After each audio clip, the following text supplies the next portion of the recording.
Hey, it's So from So's Real Thoughts. Today we're going to be talking about Chloe Zhao's The Rider. Chloe Zhao is one of the most important American filmmakers working today. She is so amazing. Her director debut feature, Songs That My Brothers Taught Me, I watched it at Sundance, my first Sundance. I went, watched it with an audience, and it was the most powerful, emotional thing ever. Everybody was crying. Chloe Zhao came out, and the story itself was so unique and centered around a part of America that we've never ever really seen. And in this film, she does it once again with The Rider. Based on a true story, The Rider follows breakout star Brady Jandry in his own real-life story of being a rising star in the rodeo circuit, but a terrible accident kind of leads him out of his profession and his love for that, and he comes back to his real life through his healing and trying to really figure out what his real purpose is. If he's not doing what he loves, what is he doing?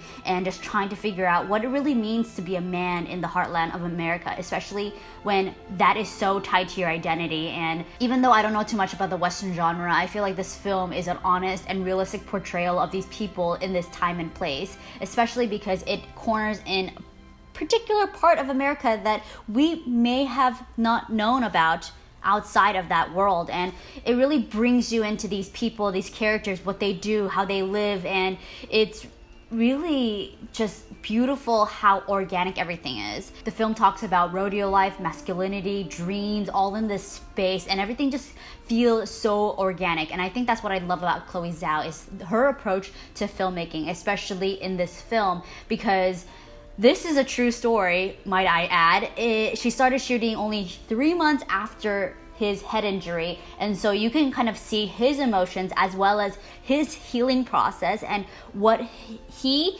or his fictional character may be going through. And I know as much as it seems like a documentary, there's elements that even Brady said, like, no, I would not have reacted to that incident like that. And Chloe's like, well, your character certainly does. And I think with those elements, it just painted such a intricate yet realistic and poignant portrait of this person who has to really battle the fact that either he has to give up his dreams or he's gonna die.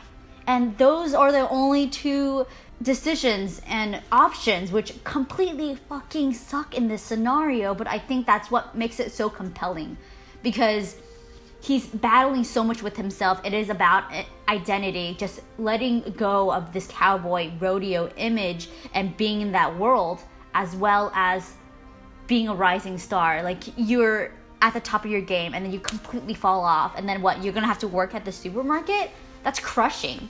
And I just the way she dives into everything, and as someone who cherishes dreaming, reaching your dreams, and to have to face a reality like that, like death, I felt it. I really felt it. And it is so beautiful. The soundtrack, the cinematography, just the way she approaches every little thing. They even casted Brady's real life father and sister in the film. The cinematography is by Joshua James Richards, who did Chloe Zhao's previous film, Songs That My Brothers Taught Me.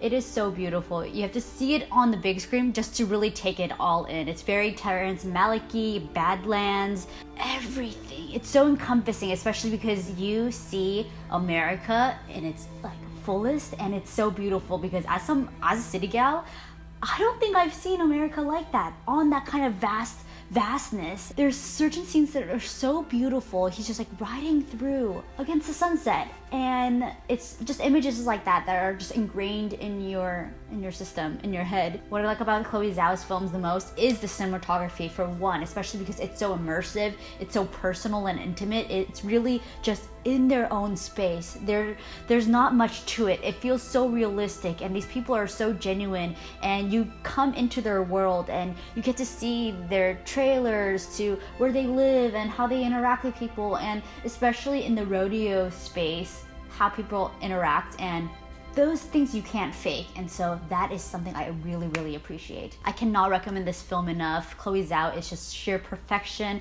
Her work is just poetry, and I love her so much. As a filmmaker and as a film critic and as just like a film goer, that is the kind of work that I want to see, that I'm most inspired by, and that I want to see more of, especially because at this point in time, she seems like such a powerful and distinct American independent director that is so important right now, that we really need more of her films, especially because she takes us into different types of communities and worlds that we would have never had access to or seen or anything else, especially even with the story being so universal. Even though it seems very niche, it's not. And you see all these people as themselves, and she did it. She made another American classic. It is right up there. Eventually, I cannot wait for it to be part of the Criterion collection, because for sure, 100%, maybe not right now, but in the future, it will go into the Criterion, and I'm gonna get it. I'm gonna watch the crap out of it. You should too. Let me know what you thought if you watched it, and thank you so much for tuning in. Be sure to check out my website, www.sosrealthoughts.com, for more trailer reactions, reviews, and so much more. I definitely want to engage in more conversation about cinema, especially different themes and genres. As you know, I'm into too many hand movements. Anyways, thank you so much, and see you guys on the flip side. Bye.